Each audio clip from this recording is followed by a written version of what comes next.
speaking of helping people, um, just get tactical for 1 second here, because as you know, the $2 trillion aid bill was passed yesterday, and everybody's scrambling to figure it out and find out, do they have money coming? How are they going to collect that money?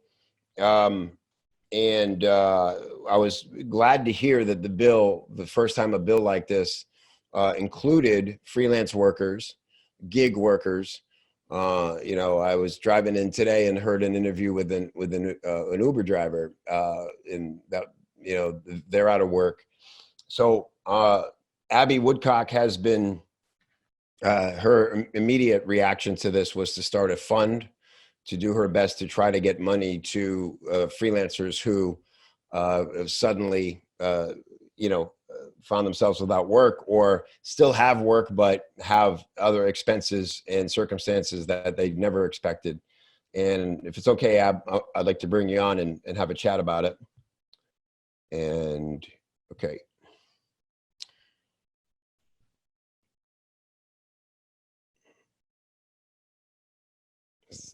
There she is. Hi, Abby. Hello, hello. Nice to see you. You too. Of course, I'm home with my kids and the dog, so then we may get interrupted. But It's all right. Yeah, that's how it is. I'm lucky to have an office where it's only me here and I can actually still come. But most people don't have that. And I've been loving your Instagram updates with the kids. Calvin, you found out, has been building a fort.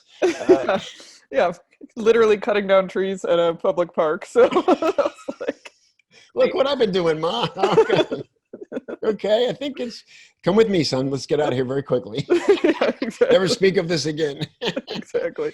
Then I realized, I was like, oh, I put it on my Instagram. I'm like, somebody's gonna be like, evidence. Exactly, right. Things I wish I hadn't posted. Yeah. Oh my God.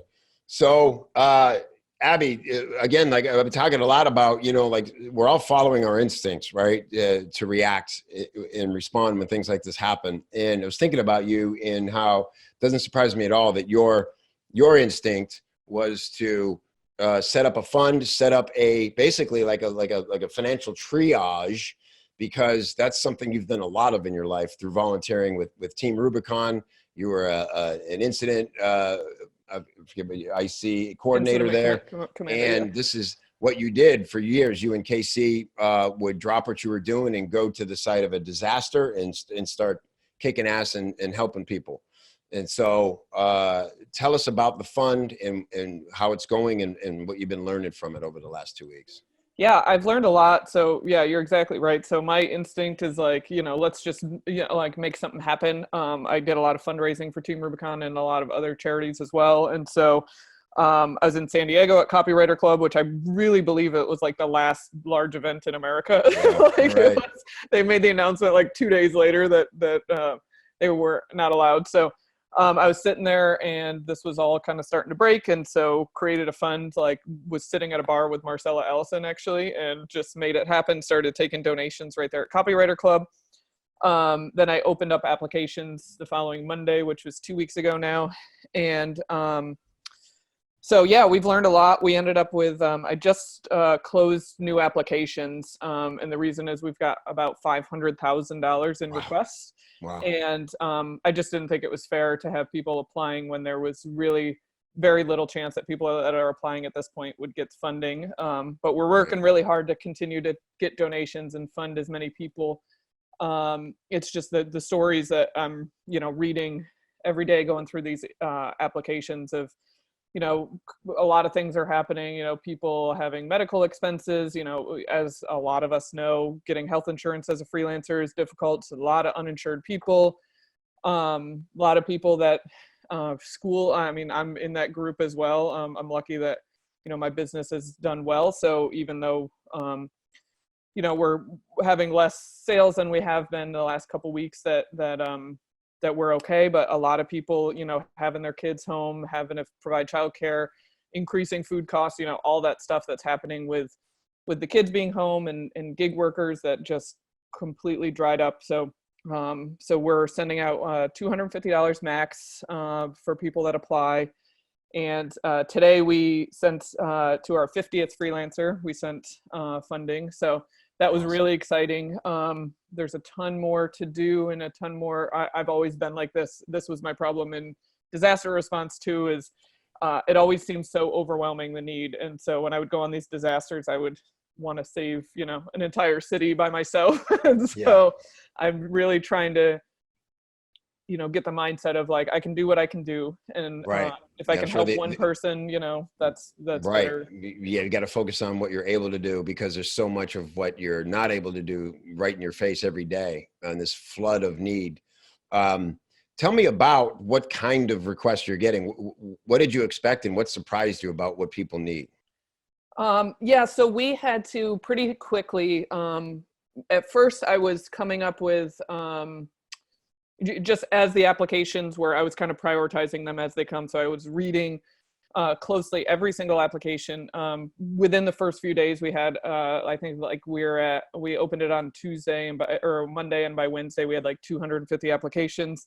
So we had to pretty quickly come up with a system. Thankfully, that's Casey's wheelhouse. And so we've been kind of triaging them, ranking them with like medical and childcare needs as what we're doing first, followed by food, rent, and then kind of basically like we've even had requests for like, business expenses, like, I got to continue to pay for software and that kind of thing. And while I understand as a business owner, that's really important, we kind of prioritize the more urgent needs.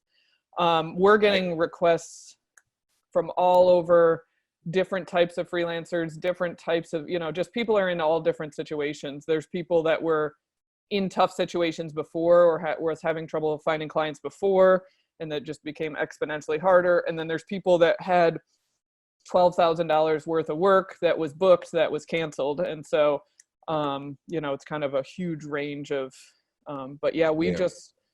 it's just been a really interesting lens of like, wow, like this is affecting so many industries and so many people in such huge ways. We all have our stories of how our lives have changed over the last couple of weeks. But right. Yeah. And the one thing about freelancing, again, like the good news is you're free to get creative with how to find the markets where the money is right now, because they are out there. At the same time, when catastrophe happens, which is certainly this, it's not quite as easy to go apply. You can't apply for unemployment and things that other normal workers, W-2 folks do.